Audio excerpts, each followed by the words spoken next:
असम चुनाव में झामुमो का भाईचारा और एकजुटता संदेश बना चर्चा का केंद्र। हेमंत सोरेन के नेतृत्व में तेज हुआ प्रचार। एमटी राजा बोले, जनता दे रही भरपूर समर्थन। झारखंड मुक्ति मोर्चा झामुमो असम चुनाव में पूरी ताकत के साथ मैदान में है। मुख्यमंत्री हेमंत सोरेन के नेतृत्व में पार्टी के स्टार प्रचारक लगातार जनसभाएं कर रहे हैं और प्रत्याशियों के पक्ष में माहौल बना रहे हैं। एक चुनावी सभा में विधायक सह स्टार प्रचारक मो ताजुद्दीन उर्फ एमटी राजा ने कहा कि झामुमो का भाईचारा और एकजुटता का संदेश लोगों के बीच तेजी से लोकप्रिय हो रहा है और जनता का भरपूर समर्थन मिल रहा है। उन्होंने हिमंता बिस्वा शर्मा पर निशाना साधते हुए आरोप लगाया कि राज्य में कई इलाके अब भी विकास से वंचित हैं और वर्तमान सरकार नफरत की राजनीति कर रही है।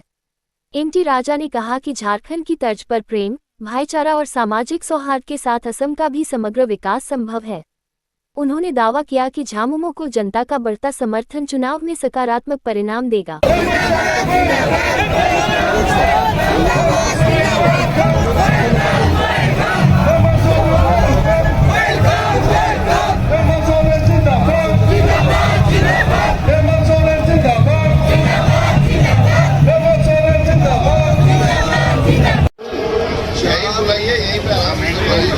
और जिमान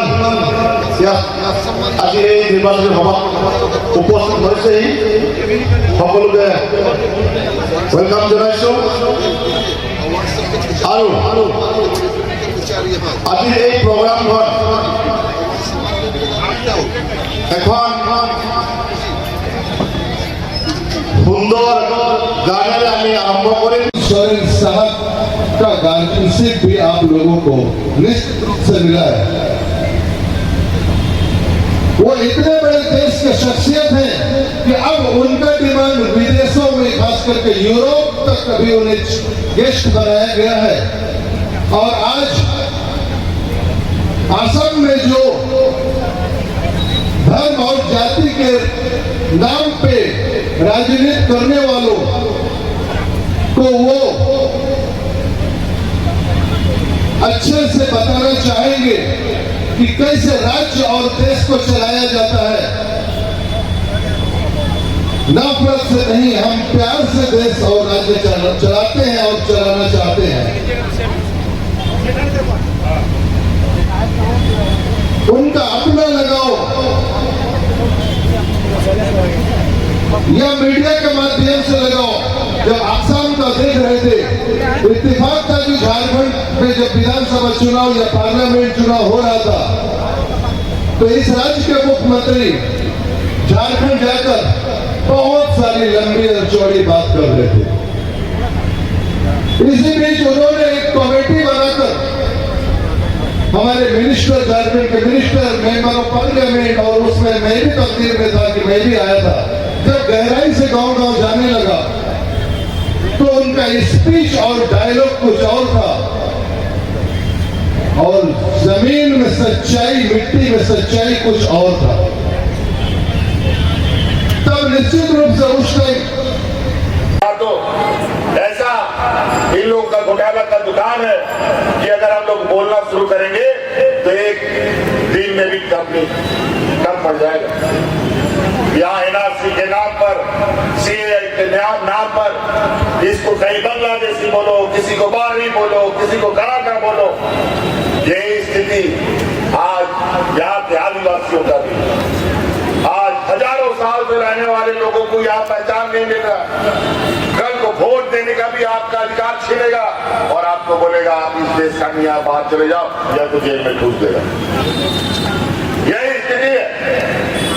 इसीलिए साथियों, ये लड़ाई बहुत बुलंदी के साथ लड़ना होगा। आज के दिन में सोशल मीडिया का जमाना है। भारतीय जनता पार्टी की करतूतों को आप देख रहे हैं, किस तरीके से सांप्रदायिक तनाव ये फैला रहा है। हिंदू मुस्लिम को लड़वाता है, आदिवासी को आदिवासी से लड़वाता है, अगड़ा पिछड़ा करके सबको लड़वाता है। और इनकी करतूतों को तो देखिए कि अलग अलग राज्यों में कैसे दलितों पर अत्याचार, कैसे उनको घसीटा जाता है बांधकर, कैसे उनको हमारे अल्पसंख्यक भाइयों को गो हत्या के नाम पर, गो तस्करी के नाम पर किस तरीके से उनका मौत किया जाता है। आज भारतीय जनता पार्टी अत्याचार का, लेकिन झारखंड में आप जाएंगे सभी जात धर्म के लोग अमन चैन से रहते हैं। तो यही आपका आग्रह है, आपसे आग्रह है 9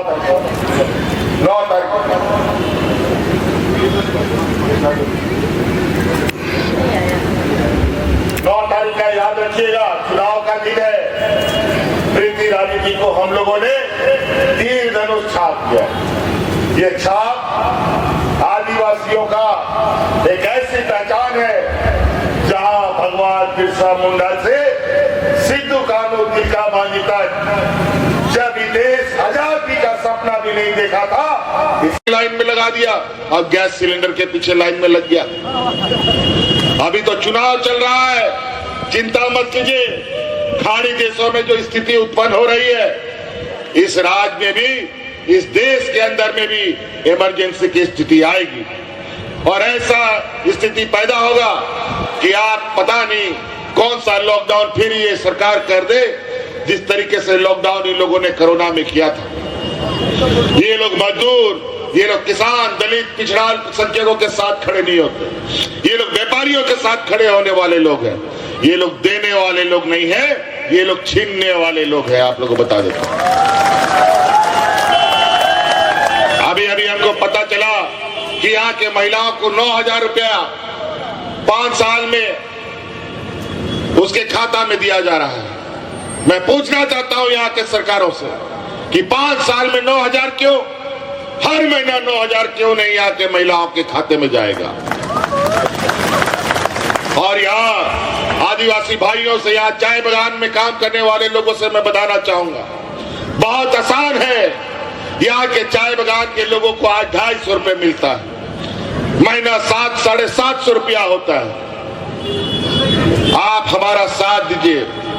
अगर जेएमएम के 10 भी विधायक जीत जाता है तो सरकार के नाक में कैसे तेल डाला जाता है वो हमें पता है। और जो आपका 700-7,500 रुपए जो आपका तनख्वाह होता है चाय बागान में, वो 14 से 15,000 रुपया हो जाएगा। ये हम आपको आश्वस्त करते हैं हर महीना। और चाय बागानों के मालिकों को भी हम आगाह करना चाहते हैं, यहाँ के मजदूरों का जो मजदूरी है वो 250 रुपया से बढ़ा करके 500 रुपया करो। अगर नहीं करोगे तो तुम्हारा जो चाय में जो आप लोग नीलामी करते हैं उसमें 250 रुपया से अधिक किलो की चाय जो बिकेगी उसमें हम लोग 50% का प्रीमियम लगाएंगे और ये प्रीमियम यहाँ के किसान मजदूरों पर बटेगा। यही चाय का बागान, ये चाय का बागान जो उद्योग घराने चला रहे हैं उसका बाबूजी का नहीं है, उसको सरकार के द्वारा पट्टा मिलता है 30 साल 40 सालों के लिए। जब उसका जेब भर जाता है तो अपना मौज मस्ती के लिए निकल जाता है और यहाँ के मजदूरों को मरने के लिए छोड़ देता है। आज आपका मजदूरी नहीं बढ़ा। मैं पूछना चाहता हूं, क्या आप लोगों का पक्का मकान मिला, आप लोगों का साफ पानी मिला, और आपको क्या यहाँ बिजली किस तरीके से मिल रहा है तो हम भी देख रहे हैं। हम भी असम में अभी 4-5 दिनों से हैं। आंख मिचौनी यहाँ का बिजली खेलता रहता है। ये हालत हमारे राज्य में जाइए, आज हमारे बच्चे इंजीनियर, डॉक्टर, वकील, IAS, IPS पढ़ने